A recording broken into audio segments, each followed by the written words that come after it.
What's going on, guys? This is Nick with Teach All Tech Tuesdays, here to talk to you about how Facebook is improving their news and how you can buy and sell crypto without paying any fees.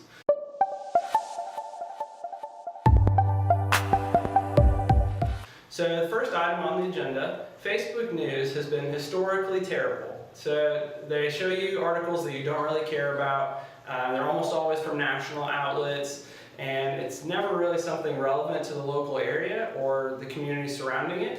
And this is something they want to fix. So they're deprioritizing national stories and also national outlets. So people like CNN and Fox.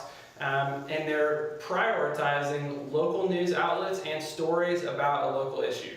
So they're doing this because national news is often politicized, and usually it just leads to further divisiveness, especially when people are sharing it on Facebook. And you can just check the comments of a controversial article and you can see this to be true. So Facebook is countering this by promoting local outlets and stories about local issues in hopes that it will bring people together more, and it will prevent some of the divisiveness that's been happening from the national news stories.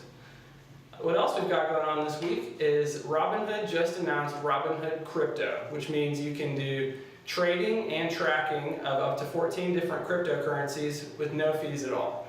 So this is pretty exciting because if you use someone like Coinbase, who charges up to 4%, or even if you use a better known firm like Kraken that charges less than 1%, you're still paying fees whenever you buy it and sometimes whenever you do transfers.